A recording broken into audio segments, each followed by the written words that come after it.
Assalamualaikum warahmatullahi wabarakatuh. Halo semuanya, kembali lagi bersama saya Jofari Kentara Putra setelah beberapa bulan tidak upload video karena alasannya udah dijelasin ya di video sebelumnya ya.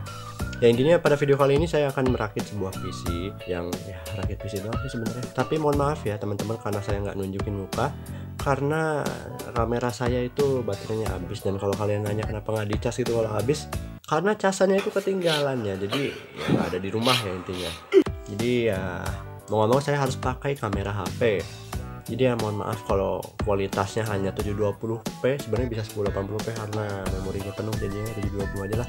Ya saya akan berusaha semaksimal mungkin untuk meng-color grading video ini. Jadi ya intinya saya akan merakit sebuah PC. PC kali ini tuh budgetnya sekitar, kalau saya rakit sendiri tuh ya 500 ribuan lah. Tapi kalau misal teman-teman rakit sendiri itu yang bukan komponen yang saya beli bisa lebih ya. Jadi ya pokoknya rakitan PC kali ini, budget yang saya rakit dan budget yang akan kalian rakit kalau menggunakan komponen yang sama kayak saya akan berbeda. Jadi saya akan memberikan ke kalian beberapa rekomendasi rakitan PC yang mirip-mirip dengan saya tapi komponennya beda ya. Namanya juga mirip pasti beda. Ya pokoknya saya akan memberikan saran atau rekomendasi rakitan PC yang mirip saya tapi menggunakan komponen yang berbeda dari saya. Oke, langsung saja. Saya akan memperkenalkan beberapa komponennya. Pertama untuk motherboard, di sini saya menggunakan motherboard dari Lenovo, yaitu Lenovo chipset Q33 atau Q35 atau G33.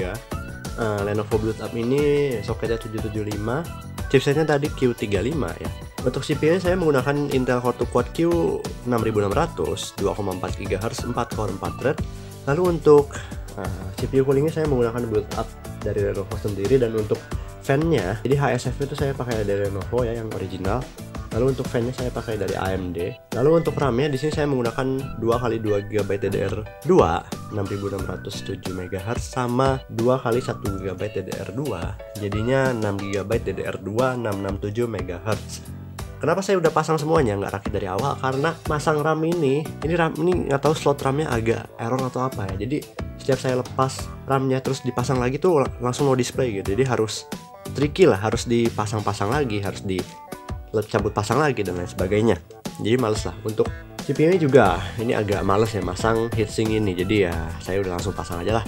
Dan sebenarnya si PC ini tuh pindahannya dari casing saya sebelumnya, karena saya sudah membeli casing bekas di sana tuh. Jadi saya akan pindah migrasi ya dari casing sebelumnya ke casing yang ini. Lanjut deh. Untuk harddisk di sini saya menggunakan harddisk dari Seagate 1 TB pribadi dan harddisk dari Seagate juga 320 GB. Dan untuk GPU-nya sepertinya kalian udah tahu ya, di video sebelumnya saya menggunakan dari Pixelview GT630 2 GB DDR3 128 bit. Lalu apa lagi ya kira-kira? Oh, PSU-nya di sini saya menggunakan PSU dari Powerman 300 watt pure build up ya. Ya nggak saya tunjukin karena masih ada di casing, nanti saya akan lepas dulu. Dan oke, kita akan langsung ke proses perakitannya. Let's go. Akan menjadi time lapse ya video ini, jadi ya udah time lapse.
Kita akan langsung pengetesan benchmark dan games. Oke.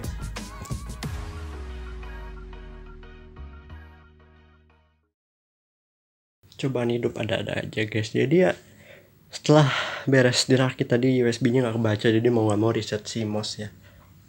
Capek-capek. Oke, setting CMOS dulu. A few moments later. Untuk benchmark pertama dan satu-satunya benchmark yang akan saya pakai yaitu Cinebench R15. Untuk skor CPU-nya saya sudah tes dulu untuk CPU ini yaitu untuk skornya 234. Namun kita akan mencobanya sekali lagi dan kita akan langsung tes suhu maksimum dari CPU dan GPU pada PC ini. Oke, untuk beberapa software yang tidak berguna kita akan stop dulu. Untuk suhu idealnya kita lihat 69 derajat ya, CPU-nya agak tinggi. Dan untuk GPU-nya 48 derajat. Kita akan langsung coba tes benchmark untuk masing-masing CPU dan GPU-nya.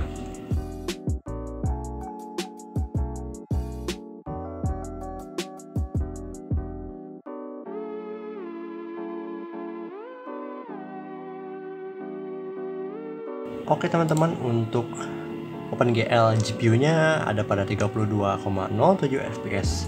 Lalu untuk CPU multicore-nya 225, tapi yang paling tinggi itu 234, dan ini mungkin gara-gara kita buka software yang lain yaitu HW Monitor untuk mengetes suhu dari CPU ini. Untuk CPU-nya suhu maksimalnya ada pada 87 derajat Celcius untuk core 1 atau core 0 ya, core 0 ini. Ya, cukup tinggi. Untuk GPU-nya suhu maksimumnya ada pada 67 derajat Celcius.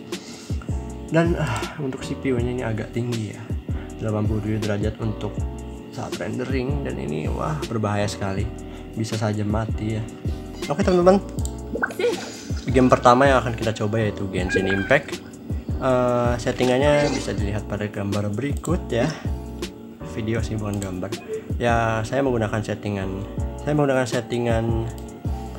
untuk resolusi rendernya 100%,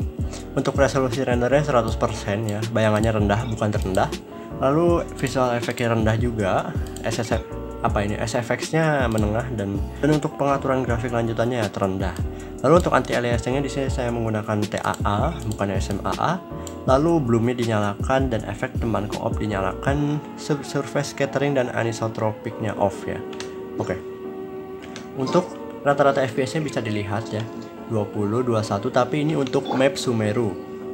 Untuk map Sumeru sangat ya, GPU dan CPU itu sangat kewalahan ya untuk map di Sumeru atau map baru di Genshin Impact. Untuk suhunya di sini kenapa sangat tinggi, karena saya menggunakan casing tertutup dan ya airflow-nya agak kurang bagus, dan juga thermal paste yang saya gunakan tuh thermal paste standar ya, yang harganya 15 ribuan, dan ya itu bisa dibilang kurang banget. Untuk nanganin Quad-Q 6600 yang memiliki 4 core 4 thread, TDP-nya 95 watt.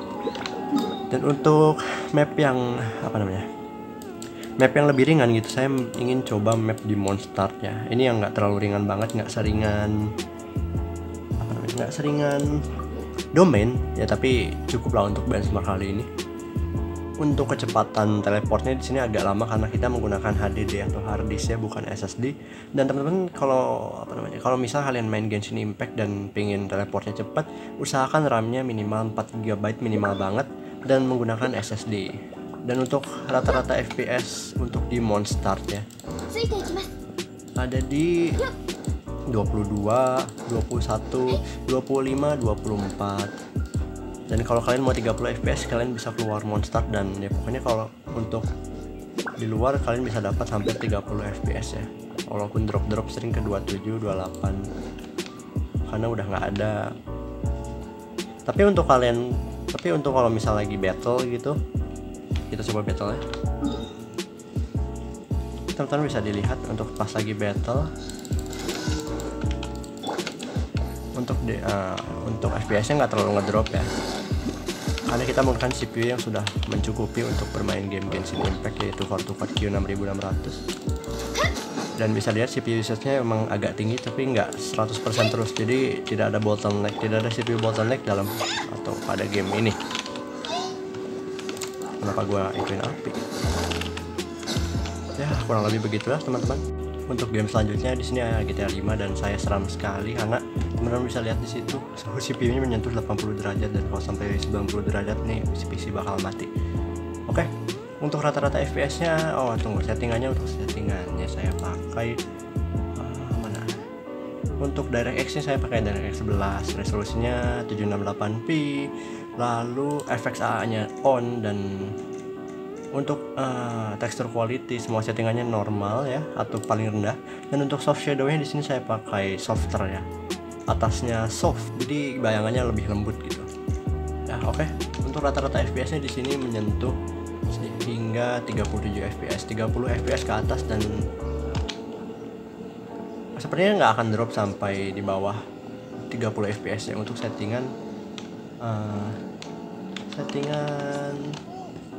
normal. Dan kalau kita misal meledakan semua mobil gitu, drop sampai 29 fps, dan ini sudah cukup playable. Untuk game selanjutnya adalah Stumble Guys ya, bersik banget sih. Rata-rata fps nya 53 di settingan rata kanan, 59, 50-an, dan 60 tapi jarang. CPU size-nya terjaga.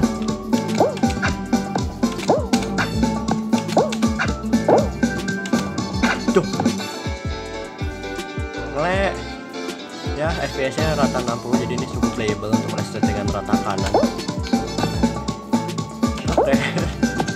Untuk game selanjutnya yaitu Left 4 Dead 2, settingannya yaitu medium, resolusinya 768p, anisotropic filteringnya kali 4, dan anti aliasingnya 4 kali MSA.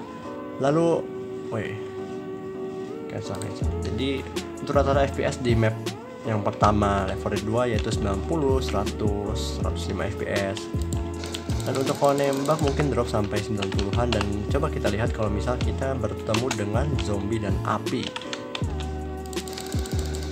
drop sampai 80 fps dan tidak di bawah 60. Ini cukup sangat playable ya, sangat playable, bukan cukup lagi. Dan saat ledakan juga cuma turun sampai 80 fps-an. Untuk CPU set dan CPU setnya terjaga ya, jadi nggak ada GPU bottleneck nggak ada CPU bottleneck pada game ini.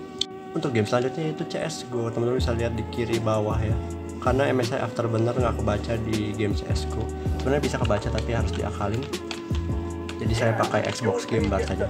Untuk rata-rata FPS-nya di map Dust 2 Practice with Bots yaitu sekitar berapa? 30 FPS ke atas, dan nggak turun sampai di bawah 30 fps, dan ini cukup playable. Untuk game selanjutnya yaitu Valorant, rata-rata FPS-nya 30-an, dan sering drop ke bawah karena nggak tahu kenapa. Untuk CPU set dan GPU setnya ya normal lah, nggak terlalu sering drop, nggak terlalu sering naik ke 100%. Saat nembak pun sebenarnya bisa di 60 fps untuk GPU nya, tapi sayangnya untuk kalau di setting ini ya, untuk kalau misalnya kita setting di 60 fps untuk settingan rata tengah medium, untuk CPU usage-nya jadi naik di 80%, dan ini nggak playable dan bisa drop. Ini pun di practice ya, gimana kalau misal ada musuh, ada banyak efek-efek, itu pasti bakal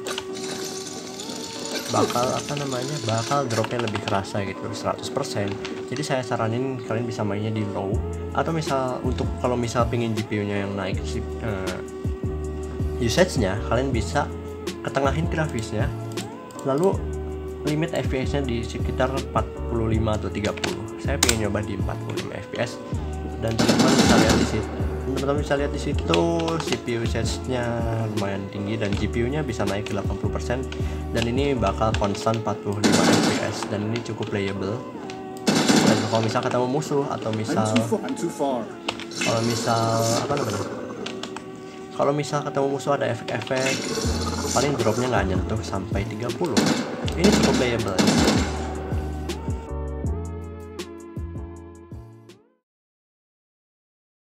Oke teman-teman, mungkin cukup sekian saja yang dapat saya sampaikan. Jadi kesimpulannya untuk CPU ini apakah worth it untuk dirakit atau tidak? Kalau untuk saya sendiri worth it, karena saya mendapatkan komponen yang bisa dibilang harganya di bawah dari pasaran. Dan kenapa saya bisa dapat? Karena saya rajin menjelajah ya. Saya rajin menjelajah marketplace ya, baik itu Facebook maupun Tokopedia. Untuk motherboardnya saya dapat Q35 dengan harga asalnya 200.000, tapi saya tawar menjadi Rp160.000. Dan saya untung, mengapa? Karena di dalam motherboard itu ada CPU Core 2 Duo 8500, dapat fan juga, dan dapat RAM 4GB DDR2. 667 MHz yang bisa saya jual kembali. Kenapa bisa saya jual kembali? Karena sebelumnya saya sudah punya RAM 2x2 GB DDR2 ditambah 1 GB DDR2 kocak. Jadi saya udah punya RAM lah pokoknya sebelumnya. Jadi ya RAM yang saya beli dengan paketan Q35 tadi bisa dijual kembali dan bisa dibilang saya untung, walaupun untungnya nggak 100% gitu. Dan untuk GPU saya beli di teman dengan harga 120 ribuan, dan untuk kalau kalian beli langsung di marketplace mungkin ya bisa dicek. Saya belum cek sih harganya berapa sekarang di T630, bisa dicek pada gambar berikut. Oke, sekian yang dapat saya sampaikan. Terima kasih telah menonton video ini sampai akhir. Jika kalian ada pertanyaan atau mau request video, boleh komen di bawah. Tekan tombol like jika kalian suka, dan jangan lupa tekan tombol subscribe karena gratis. Dan mohon maaf jika ada kesalahan kata atau kesalahan dalam penyampaian informasi. Terima kasih telah menonton video ini sampai akhir. Saya Jofari Kentar Putra pamit undur diri karena saya banyak tugas ya. Terima kasih. Dadah. Wassalamualaikum warahmatullahi wabarakatuh. Mantap.